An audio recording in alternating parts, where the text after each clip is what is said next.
Hello, everybody, and welcome to the live. This is Kelly, and we are going live tonight for a Q&A about income wheels, the income wheel warriors, and the side income streams that y'all are looking to do. So forgive, I'm getting old. I have to have readers, so I don't normally wear glasses, but I have to read the comments. It's funny seeing myself wearing them. I hope you're all doing well. If you're here watching, I see we got a couple people on. Please, in the comments, say hello to me so I know who's on. If you are in the Income Wheel Warriors Facebook group, which anyone can join, so if you're watching this on YouTube, you can hop on over to Facebook and do the Income Wheel Warriors Facebook group. The link is in the comments. There is a link in there if you want to actually come on video with me to ask a question and talk to me, because sometimes it's easier than talking in the comments. You can find that link in this event in the Income Wheel Warriors group. So if you would like to chat, that would be great. I'd love to actually talk with some folks instead of just reading comments, but we will read the comments as well. So let me put that link. I can see the link is in the event. Let me go ahead and put it in the actual live stream as well for people. Again, if you're on YouTube, you're not going to see this. You have to head over to the Income Wheel Warrior Facebook group in order to come on live with me. Okay, we got that in there. Hey, Deborah, how are you? Oh, of course, it's going to put it in the comments. Okay, awesome. Anyway, it's good to see everybody. I hope you're all doing well tonight. Again, pop into the comments and say hi if you're here. Don't be shy.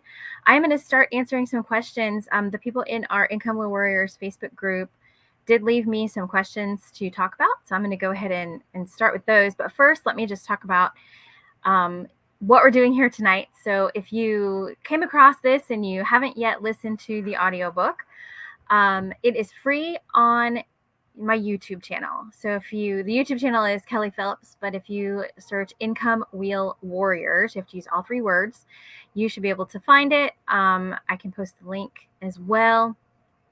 But I used to teach a class at our local community college called How to Make Money When You Don't Have a Job.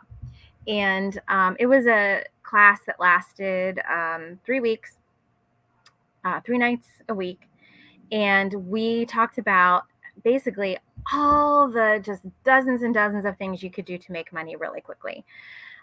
It was a great class, but the program kind of went down at the college. And so I decided it was time to take this to a broader audience. You also had to live in North Carolina to take that class. So I spent about a year writing a book on my part of that concept, which is the income stream wheel. And the income stream wheel happened because I had a stress heart attack in 2010. I had a 10-month-old son, and I wanted to not spend 40 to 50 hours a week, plus commute time and lunchtime, being at someone else's beck and call. I wanted to do my own thing. And so it took me a while. I made a lot of mistakes, but eventually I got here. And I'm not a millionaire by any stretch of the imagination, but I pretty much replaced that income, which was pretty substantial. And so I want to help other people do it, especially now. There was just an article that came out here in our area in Raleigh, North Carolina, that the job market is tanking, absolutely tanking. And if you are in the Facebook group, Triangle Career Care Team, which is for just local people to Raleigh and the surrounding areas, people are struggling to find jobs. They're even struggling to get interviews. Perfectly qualified or overqualified for jobs can't get hired. Things are starting to get a little tight again. So I feel like this book is out at just the perfect time. So if you haven't read the book, go to my YouTube channel. It's free. It's an audiobook. There's a playlist, so you get chapters and then examples. The text version of this book will be out on Amazon for you to purchase, but it's not there yet. I've still got a few example chapters I want to include before I do that. So let's go ahead and get started. Again, if you're on, I see we've got a few people on. If you're on, make sure you pop into the chat, tell me hello. And if you are in the Facebook group and you want to pop on to say hello face-to-face on video, you're welcome to do that. Okay, so let me head over and look at some of the questions that were submitted earlier. Hold on, I'm just going to check and see if there's anybody that's okay. All right, so some of the questions that were submitted ahead of time about income streams. Let me find that post. There it is. Okay. So Mickey posted a question, but I'm going to wait and see if she pops in before we answer that one, because I think she is coming tonight. Okay. Adrienne asked about book publishing. So I want to talk for a minute about the self-publishing, world of self-publishing, because it's something that I have done, and it's so easy and it's completely free. It takes $0 to self-publish a book. You do have to market it, though. You can't just put a book out there and expect that it is going to, sell itself. You do have to do some marketing there, obviously, which is what I'm trying to do with this book as well. So first, I want to tell you that if you're considering self-publishing, you don't have to be a novelist. You could publish a self-help book. You could publish a novel or a short story. You could publish a recipe book. You could even publish things like planners. You can self-publish, and you want to do that through KDP, which is Kindle Direct Publishing. That is Amazon's self-publishing venue. Now, there are some other self-publishers. One thing you want to be careful of is there's a thing called a vanity publisher. If anybody asks you to pay to publish your book, that is a red flag. You don't want to do that. Those are like vanity publishing houses. You're going to pay them to do something you can do yourself completely well, and you're still going to have to market it. So definitely don't do that. But do your research. But I do know that Kindle Direct Publishing is one safe place to go. So you go to KDP, you create an account. I would recommend attaching the KDP account, making it under the same entity as your regular Amazon login. Amazon does not like you to have double accounts, and they have been some authors have been having trouble lately because Amazon thinks that they have multiple accounts, because they've got like a regular Amazon account where they do shopping and purchase, and then they've got their author account. So you want to make sure when you sign up, you use the same email address so that those accounts are connected, so that down the road you don't get your books suddenly unpublished. You go into KDP and you can download templates to format your book. And they're Word templates. They're super easy to use. The margins are set, the page numbers, everything in there. Everything is in there that you want. So you want to download based on the size that you want. Write your book or paste it or copy it into that template. Upload that template once you've got everything edited and final and ready to go. They also have a cover creator, although you can go on Fiverr and get a very nice book cover for less than $30. So that's great for people who are first starting out. Upload your cover and boom, you're published. Now, there's obviously a lot more to it, but it's not too difficult. I would recommend joining some Facebook groups on self-publishing. One of the good ones is called 20 Books to 50K. Run by Craig Martell. It is a very serious group. Don't go in there and just start asking questions. You need to go in there and you need to read and lurk for a while, because if you ask a stupid question, you will get a stupid answer and you'll probably get kicked out. So they're a very serious group of authors. You want to go in there and be serious about what you're doing and do your research before you ask any questions. But there is a great method that Michael Anderle and Craig Martell have going there that you can write quickly. You can make a lot of money self-publishing in a very short time. You have to do the work, though. It does take a lot of work. So self-publishing should cost you $0. So that is a great one to ask about. Let's see what else we have on our list. Hey, I see a few more people have popped on. Don't forget to say hi in the comments. I'd love to know that you're here.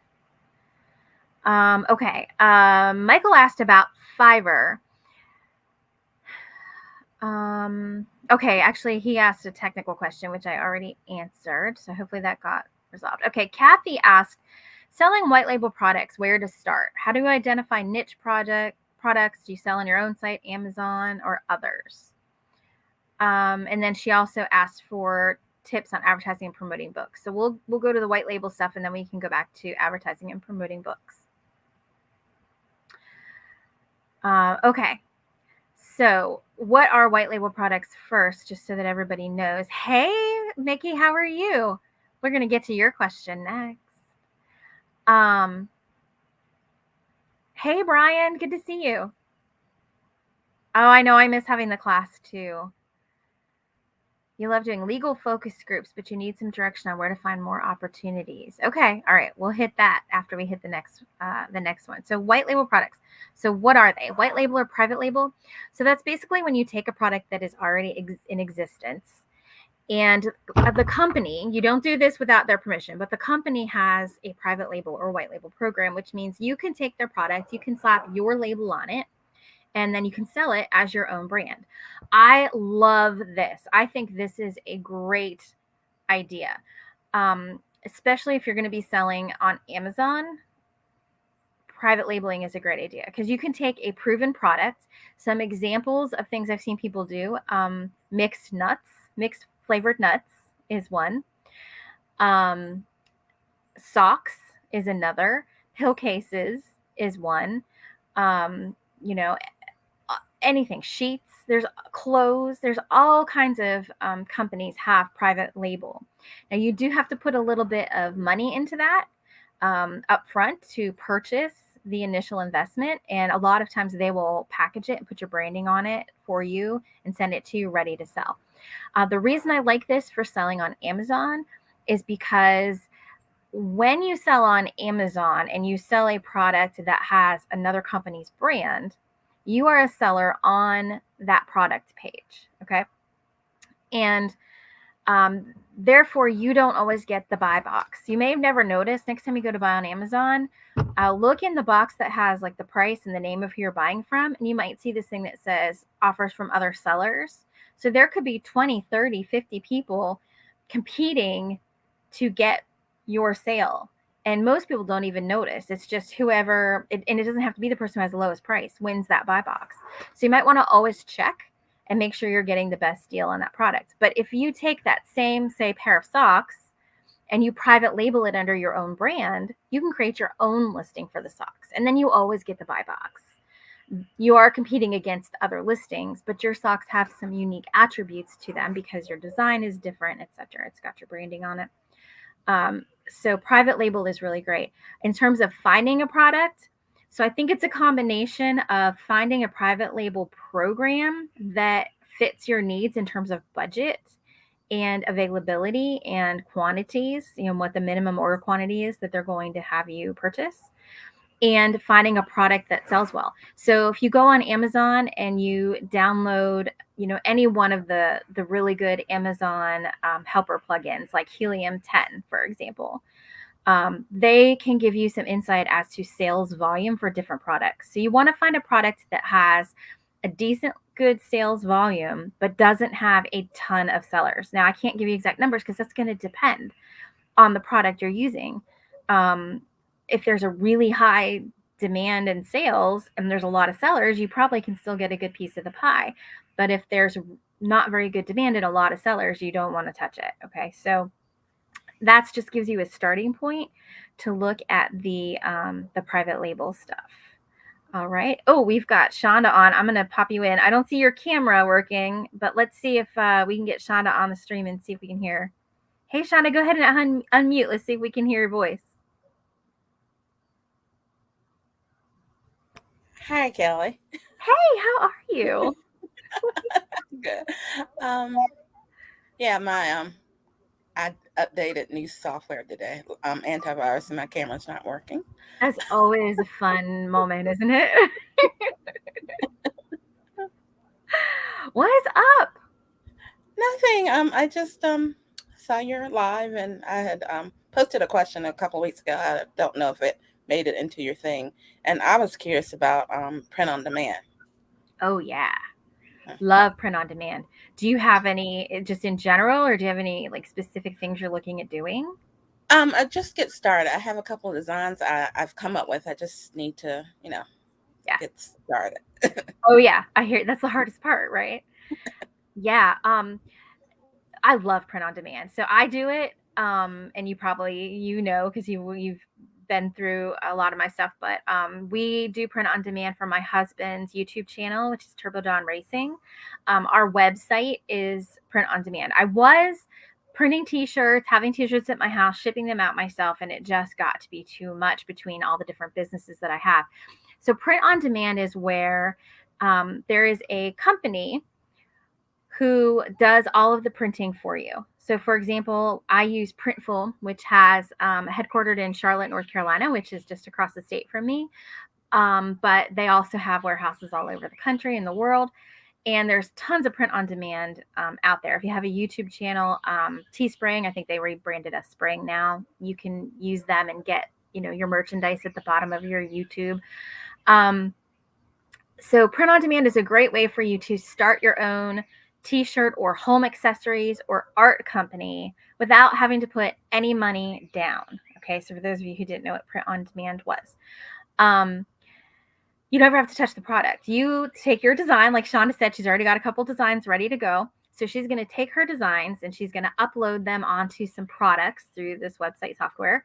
And when I purchase her design, it's going to go off to the print on demand company. They're going to print it right then and mail it to me with her company branding on it. So I won't really know that she didn't touch it herself, but she just pockets the difference. And the companies work a couple of different ways depending on which company you go with. Printful, basically the customer pays you, the order goes to Printful, and then Printful charges your credit card and you just keep the difference. There are other companies where the customer pays the company, which is nice because then they pay the sales tax. You don't have to. And then they do a payout for you every so many weeks or however often it is. I believe Printify maybe is an example of a company that does that. Now, as far as which company to choose, you want to really look at quality. I tried 3 or 4 different companies, and I found Printful to be the best, most consistent quality and best customer service. However, I've been looking at Printify lately. I saw a video on YouTube. There's a lot of videos out there that compare the different print on demands, but I saw one in particular that compared the cost of Printify is much cheaper. So what Printify does is they don't have their own warehouses. They make deals with all the other print on demand companies so that you can use Printify as your interface, but you can have products from all different print on demand companies, which gives you a much broader product base. So, that could be useful if you're wanting to do more than just t-shirts, if you're wanting to do home accessories and things like that. Printify will give you more. Now, you don't always have control over who's going to print your product. You get to choose, but you want to look very carefully at who you're choosing. So I think there's a little bit of more uncertainty with that, because if something's late, if your preferred vendor runs out and they put it off to a different vendor that you don't like and that vendor messes up, you're the one dealing with the customer.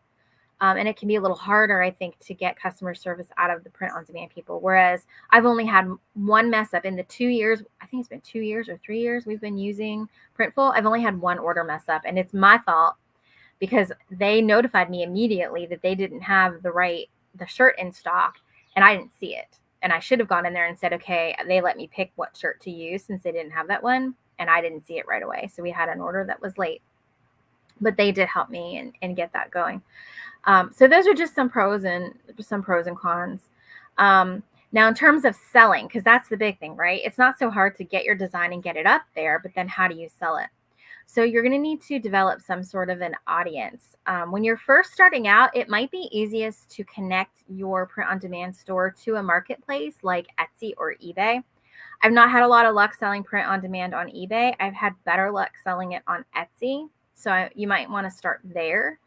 And again, look at some YouTube videos for how to connect whichever one you pick with Etsy, because they'll run you through everything you need to know.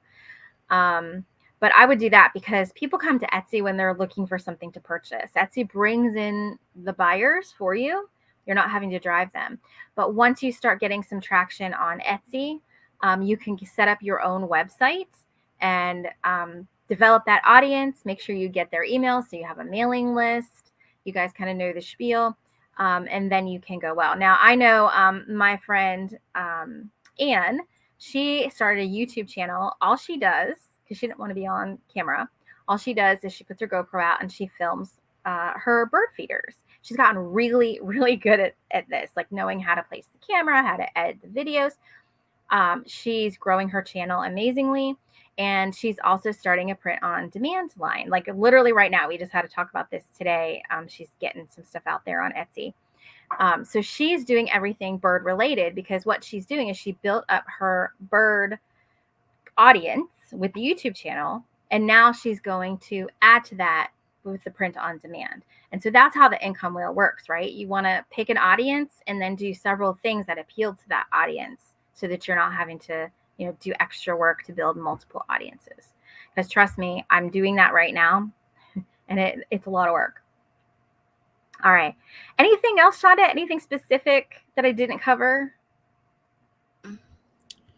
I remember in class you had us design it in, I think, Printful, and I've also have Adobe. Would it be best just to not put the design using the Printful stuff, or just upload from my Adobe?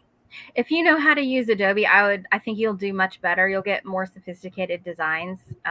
Save it out as a transparent ping, generally from Adobe, unless you want it to look like a square on the shirt. Save it out as a transparent ping and then upload it in to the thing. I think that would be the best option. And make sure in Adobe that you're designing at 300 pixels per inch DPI, because it won't like it if it's less than that.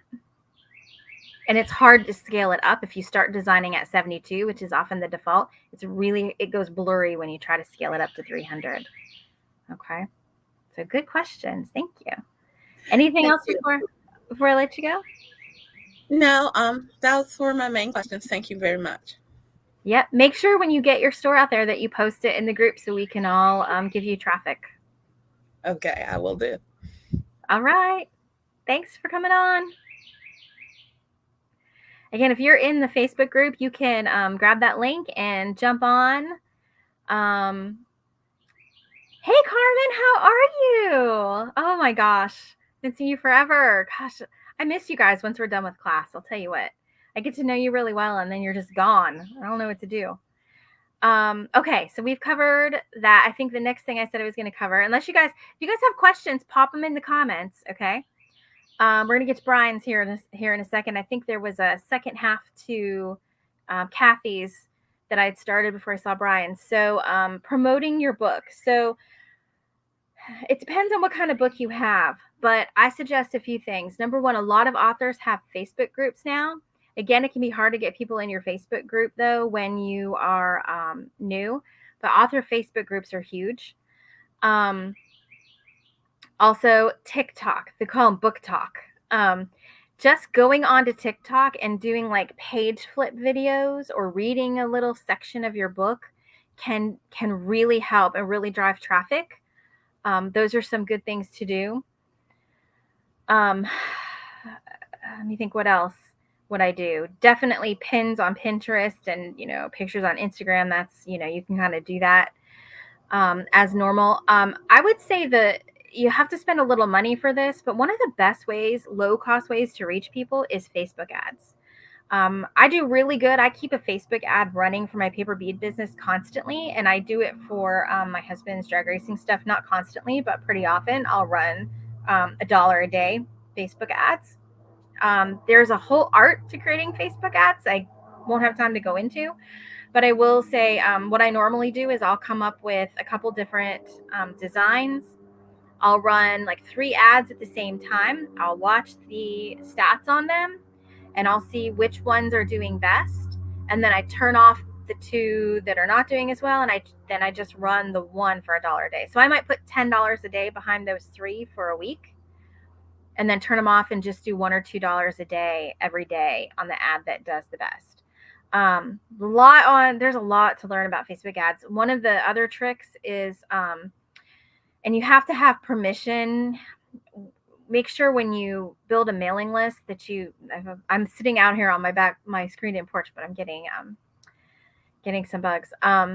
When you get people added to your mailing list, make sure that you explicitly say digital advertising, not just emails, because then you can actually target that list on Facebook. So you can actually upload the email addresses that you have into Facebook, and Facebook will try to match those email addresses with accounts, and then you can actually Facebook market to them. But what's even better is you can do what's called a lookalike audience, where you say, okay, I've got, 1,000 people from my mailing list.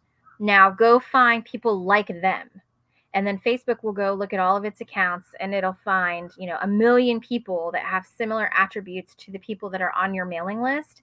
And then it'll let you market to them with Facebook ads. It's Big Brother, guys. Hey, Michelle. It is sort of Big Brother-ish, my husband swears lately that he just thinks of something and the ad shows up. Like, he doesn't even have to say it out loud anymore. And I don't think he's entirely wrong. I think that they have some predictive algorithms too. But if you're on the side of the marketer, it's a good thing. If you're on the side of the consumer, it's a little creepy. I got to be honest. So those are some things for marketing a book that could definitely help. Okay, Brian, let's get yours. Okay, I might need a little more information from you. You love doing legal focused groups online and in person. So does that mean you're doing focus groups like LLE here in Raleigh? Like, there's a product and they're going to pay you to come and do the focus group. Is that kind of what you're talking about? Go ahead, if you would, and leave me a comment and let me know if that's what you mean. I think that's what you mean. So if you do mean that, then yes, there are some great ones. I posted a couple in the Income Aurora group recently. LLE is a great one. Oh, it's legal cases. Oh, okay. See, I actually don't have any resources for you on that one. I actually don't know. I'd be interested in hearing more from you about that, kind of what it is. And then maybe if you give me a little more information, maybe make a post in the Facebook group. I can check it out and see if I can't find some other, do some vetting for you and find some other resources for you, because I don't have any experience with that. But that would be really neat. Okay. All right. Awesome. Don't forget, go ahead and post your question in the chat. But in the meantime, I'm waiting for more. And don't forget, you can come on with me. I love talking to Shonda. That was so nice. So I'd love to have you guys pop in and talk to me. All right. I think Mickey's here. So let's take Mickey's question that she asked earlier. Let me find it here. Okay. Oh, we got a couple things from Mickey now. So the first question Mickey asked, she is going to become a bookkeeper and she wanted to know how to find clients. So that's a great question. I think for you, now knowing that you live locally to me, I can give you some more specific advice, and then I'll give some more general advice for anybody watching this who is not local to our area, although the local advice will probably work. The best way to do that, and I think you know this because you're in these groups, is to join networking groups, online networking groups. In-person networking has started back up, but it's not like it was. I think everybody realized maybe they like the online networking better. Not all of us do, but I do. All of us introverts do. So going on to business Facebook groups and networking Facebook groups is probably the best way to get started, because getting referrals from people is really the easiest thing when you're starting out, because you don't have that trust factor, right? You don't have a lot of clients. You're pretty new. You don't have a lot of experience yet. So you need a trust factor. So that comes from getting referrals from people you know. So if you can go into like Women's Networking of the Triangle and, Women's Entrepreneur Group, even some of the local groups that we have, like, Ladies of in the town that you're in. And the thing is, a lot of those groups don't allow promotion. So what you have to do is you have to give value in the group, right? You can't just say, hey, I'm a bookkeeper, hire me. You have to look for questions that people post regarding bookkeeping, and then you have to answer them. And when you answer it, you say, I'm a bookkeeper, I have my own business, and here's what I think, or here's what I do. And once you start adding value, other people will see it. And that is how you can grow very, very quickly. All you need is 1 or 2 influencers from those local groups to hire you on. And that's all you'll need. You'll have so much referral that you won't know what to do with it. You won't even have to market. I can say this because that's pretty much what happened to me with my website design business. So when I left, now this was a while ago, but this still works. When I left my job, my full-time corporate job, I had to make a good amount of money. I couldn't just leave it. And so I did web design. It was a skill I had that could make money. And I almost never had to market my web design company because referrals were just coming in right and left. And it was because of how much I participated in those entrepreneurial communities. And Michelle, you are already well on your way to doing that. So, because I see you everywhere. You're doing a great job building your personal brand. So keep that up. That's awesome. Yeah, Brian, I definitely want to know more about that. I'm watching those comments. I definitely want to know more about what you're doing there because I do not have any personal experience with that. Okay, let's see what else we got here.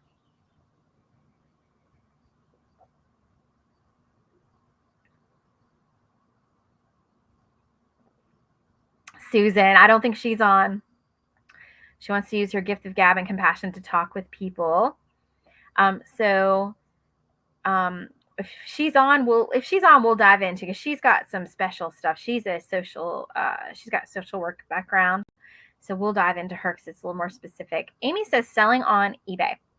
She says, I want to start, but I've watched so many YouTube videos and I'm overwhelmed with all the information. Yes, eBay is crazy. Also because eBay is constantly changing. When I was teaching the How to Make Money class, and you guys know, those of you that were in the class, we'd go to eBay night and I'd pop something up and I'd be like, this changed since last time I taught the class, because eBay is constantly changing. So even if you're watching videos on YouTube about eBay, it's likely that you are, it's going to change. So, I would definitely utilize the eBay help a lot if you're not sure. Now, Amy didn't specifically say where she's stuck, and I haven't seen her comment yet, so I don't know if she is here. But I will say the way to start on eBay is to start small. So look around your house and see what you have that might be of value. Okay. And books are a great thing to start with because books are small, books are light, they're easy to sell, they're easy to ship. So look and see what books you have. The way that you see how much to charge for something is you go onto eBay, you search that item, and then in the filter of the search, and you guys who took my class, you could probably pop this in the comments. I bet right now you're going to know what I'm about to say. What are the 2 things that you do in the eBay filters to see what something is actually selling for? You change it to closed and sold items, and also you take off the auction and you put I forget what it's called now, my mind is blanking, but you take out the option and do the immediate sell option. So change those 2 filters, and what you'll see is you'll have a list of all of that item. Yep, check sold item, you got it. You'll see all of the items of that have sold in the last 90 days. And so, because it doesn't matter what somebody posts an item for in eBay, they could post it for $100, and some of them do. It may or may not sell for that. You want to actually see what it has sold for. That's going to tell you whether that item is something you want to sell on eBay. Common rule of thumb is times 3 what you paid for it in order to get enough money back to cover your fees and still have some profit. Now, if you're just selling things you have around your house, it doesn't really matter. We count that as you paid 0 for it because it's just stuff that's collecting dust anyway. But I would do that first. Another beginner tip, again, I spent an entire night of class on this and when I was teaching the class, so I can't give it all to you now. But one thing is, when you put in the dimensions and weight of your item that you're going to sell, make sure that you put in the dimensions and weight with packaging. Okay. So figure out how you're going to package it before you list it, and make sure you put that in, because if you don't include your package weight, you are going to end up losing money on shipping. Okay. So I would just start there, just look around the house, post a couple items. Oh, one other warning, and I think everyone in my classes knows this too. As soon as you are a new seller and as soon as you start posting things, you are going to get a scammer trying to scam you. And what they will do is they'll purchase your item or offer you more than you posted for your item. They'll ask you for a gift card. They'll come up with some reason to get a gift card from you. Or they will send you a message asking you to text them outside the eBay system. Never talk to somebody outside the eBay system. That is against the TOS, and they will not help you if you do that. Plus, it's always a scammer. And never ship an item until you've received the money. Okay? Because trust me, you will be hit by a scammer. You'll need to post a good 25 items in order to really get going and start selling things. Nobody buys from a seller who only has 3 items up and they've never sold before, because they don't trust you. They don't know if you're a scammer or not. Okay, so that's kind of my rundown of like, there's so many eBay tips I could give you, but that's my basic rundown on the most important things. All right, let's see what else we got here. You guys asked a lot of good about a lot of good things. Where's my glasses? Okay, there's Sana. We got her. Okay, that was Amy. Okay, Mickey, what about Amazon affiliate marketing and posting on Pinterest since you're not a blogger? Have an old site on Blogger. Okay, Amazon affiliate. So let's talk about that, because that is a great way to start with affiliate marketing. And affiliate marketing is where you sign up as an affiliate with, say, Amazon, and then you post, like, they give you a customized link that you can post out. And when someone clicks on that link and they purchase, you get a very small, like 2 to 4%, depending on, I think, what's happening with you and what your volume is, like 2 to 4%. So it's a great way to make money. Now, it's generally, unless you're super famous, it's not a good way to get rich. Although I totally laugh when I say that, because if I noticed, it was a couple years ago, I don't know if it was right before the pandemic or after the pandemic, CNN started doing these little things like, the 50 best things for your mom on Amazon, right? And we tried all the nightgowns on Amazon. This was our favorite, something like that. They're doing that because they're earning money through the affiliate links. And CNN has such a huge volume of readers that they are probably making huge bank just doing those silly little articles. Now, you and me, we don't have that many people coming through our website, so we aren't going to earn a ton of money doing affiliate links. But it is, one of those income streams I talk about in the income wheel. It's that low level, steady income. Once you put up something with an affiliate link, that affiliate link is good and people can keep coming back to it. I have a lot of affiliate links in my YouTube videos in the descriptions. Any crafting items that I use in my tutorials that I don't sell myself, I pull an affiliate link from Amazon and put it in there. And I get a check every month from Amazon for that. It's not usually huge at this point because I'm not actively doing tutorials very much anymore, but it is there. So how do you get started with that? Well, it's super easy to get started. You just go to the very bottom of Amazon and you sign up and you go through their process. But how do you get people to click on your link? So again, you've got to have some sort of an audience. So the ideal thing is you've got an audience already built and you are going to use affiliate links to supplement that. You can put affiliate links in YouTube descriptions. You can put them in blog posts. You can put them on Facebook pages. You cannot put them in emails.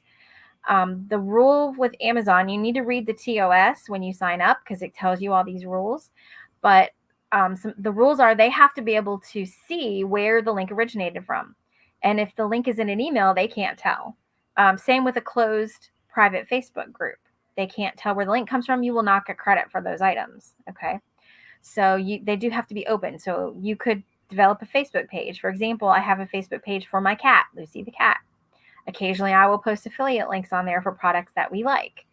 So that works. I mean, I've had people buy cat litter. I've had all kinds of purchases come through because I can't see who bought it, but I can see what they bought when they clicked my link. Also, one of the great things about Amazon, and this will be different with different affiliate programs that you sign up for, what happens is when the person clicks your affiliate link, it puts a cookie on their computer. And that cookie is good for so long, so many hours. Amazon's cookies are good for, I think it's 48 hours. So anything that person, once they click on your link, anything they buy from Amazon the next 48 hours, you get the credit for. You get that 2 to 4%. So if they're a prolific Amazon buyer like me, I mean, there's times I put in like 3 Amazon orders in a day. Don't tell my husband. You'll get credit for all 3 of those orders, not just what you posted. Okay. So that's why Amazon is a really good one to start with, because it can be very profitable if you have enough traffic and enough people clicking. Nikki, did I answer all your questions on that one? Do you have any follow-ups for me on the affiliate links? So you can, I don't know the current rules on Pinterest. You asked specifically about Pinterest, about affiliate links on Pinterest. I believe you can, but I have not looked at that in the last couple of years, so I would double check it. But yeah, and I'm assuming you can do it on TikTok too. So that might be a great place to do it. You don't have to have a blog to do affiliates, which is kind of cool. They also have a lot of specials too. Like there's a Father's Day. They have a bunch of special Father's Day links and Father's Day promotions. So if you pay attention to the promotions, you can do pretty good. All right. Let's see. What other questions do you guys have? I think we've covered most. There's a couple more up here that were more difficult without having more information. John asked about virtual online small group training, and I had asked a follow-up question such as offering a paid coaching group. He said, yeah, maybe. So if you want to do virtual online training, okay, thanks, Mickey. If you want to do virtual online training, there's a lot of people do it. It was actually even more popular. I think it really picked up steam around 2012. And then it seems to have, like, everybody had a course, right? And then it seems to have drifted off a little bit in the last couple of years, maybe the last year or so, as people have kind of gone back to real life. I feel like the online courses, they're still robust, don't get me wrong. It's really easy to create an online course. It's a little harder to create a good online course. Now, I believe John has some background in training, if I'm not mistaken. So he's going to do a great job creating online courses. If you do not have a background in training, you may want to just look up some basic information, which is free online. You don't have to take a course in it, but free online, just about how to structure training for adults. It's not quite the same as training for kids. If you've been a teacher, you've got a good basis, but it's not quite the same. But just about how to structure your course and how to do things. Now, if you want to spend money on something like Kajabi, which is huge amounts of money, Thinkific, I think, is another one. And there's another one I used to use that I am totally blanking on the name, but it's actually a lot cheaper. If I think of it, I'll post it in the group. You can pay, and then they pretty much have a structure for you that you can follow to set up your course. And you can pop in videos, you can pop in photos, you can pop in text, you can pop in audio, whatever you want. But you can also start with Udemy, Udemy, I think it is, udemy.com or Udemy. I used to say it and I realized it's Udemy, get it? So you can go there. And again, what's good about them is just like Etsy, they have an audience of people who are looking for a course. People go to that website because they're looking for a course on something. So they're bringing the customers in for you. Then they're taking a cut of your business, but that's okay when you're first starting out. The other negative thing about them is that they will put courses, even if you have like a $500 course, they will literally put it on sale for $9, and they can, because that's part of their table of, or their terms of service. So I would use Udemy for small courses, just starting out, small low cost courses to get your name out there and build an audience. And then I would create your own website or use one of those online course websites that we were talking about to host the course yourself, so that you can sort of think of it as a marketing funnel. People will find you on Udemy and then take your course and love it and want more. And so then they'll move on to your website, and then you'll get to keep more of the percent of money. So that's how I recommend starting is with something like Udemy or one of the other sites that brings customers to you, and then branching out into your own stuff. I've known people who've just started off with their own website and were able to do it.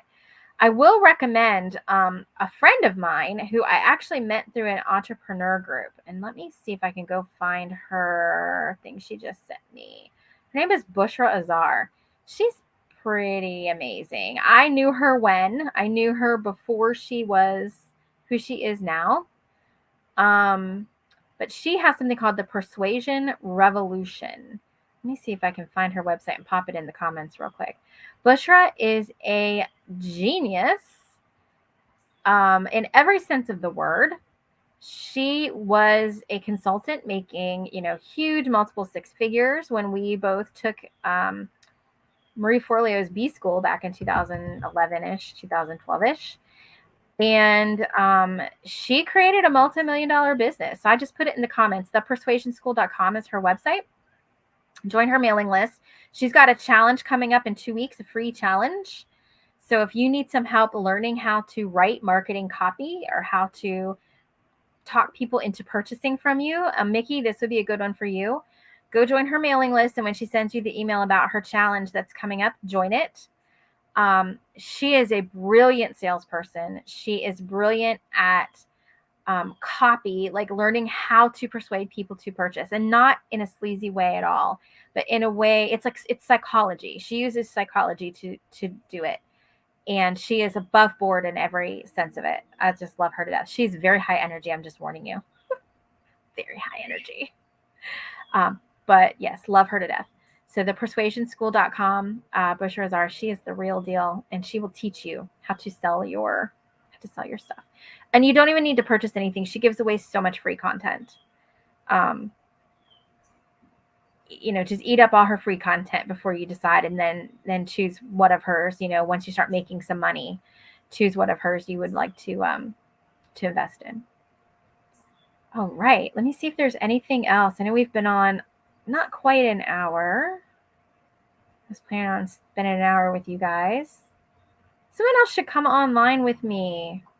Click the link. I'm whining. I can hear it. Click the link and come talk to me live. Let's see. What else we got here? We got Susan, but I haven't seen her pop in. She might be doing her job. Let's see. I think I've answered most of the questions. We can talk about Fiverr, although his question was more technical. I have had a lot of questions about Fiverr in the past. So I have made a few $1,000s on Fiverr. I quit doing it because I got busy doing other things that I enjoyed more. Fiverr is a marketplace website for services. So if you know how to use Adobe and want to design graphics for people, you could go put up a gig on Fiverr and people will come hire you. I had put up a gig for creating online training, got a couple great clients, just amazing people. A yoga teacher in California and a e-commerce guy in Hong Kong, actually, were the two best clients I got. I got some smaller clients as well. But Fiverr is a little difficult. You go on there and you create gigs. So let's say you're offering copy editing services or bookkeeping services or website design. I mean, just about anything is on there. It's crazy. You have to differentiate yourself from everybody else. There are a lot of people on there that only charge $5 or $10 for things. You do not have to compete with them. Make sure you're charging what you're worth. And we probably don't have time tonight to go into that, but maybe in our next live, if anybody wants to know, I will talk to you about charging what you're worth and how to do that, how to figure that out. You go on there, you create some gigs, people purchase it. Fiverr holds your money for 2 weeks after the purchase, after you deliver to the client. So be aware of that.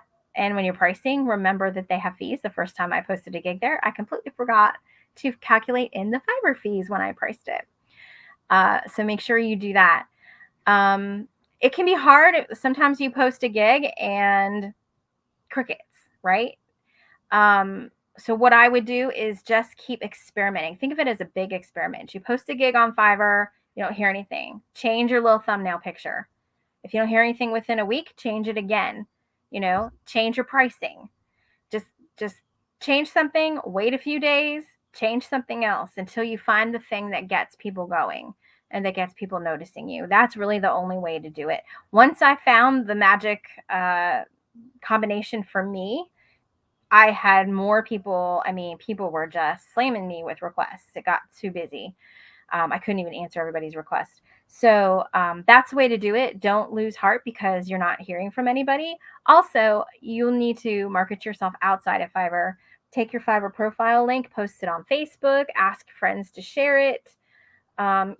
Just do a little marketing yourself and get it out there, because once you get your first couple of clients, it gets a lot easier. Fiverr puts you up in the search results. Fiverr is free at first. If you want to get like preferential in the search results and stuff, you do pay, but I never paid and I got plenty of clients. So you can absolutely do that. All right. Let's see. Are we out of questions? Anybody else? I see we've still got a few people on. Anybody else have questions for me right now? If you are watching this after the fact and you have questions, what I would love for you to do is not put them in the comments of the replay, but go into the Income Wheel Warriors Facebook group and put the comments there. Create a new post for them. That would be the best idea. Then me and anyone else in the group who has experience in that can answer that. We've got a lot of brilliant people in that group. We're small, but we're growing, and there's a lot of really good people in there.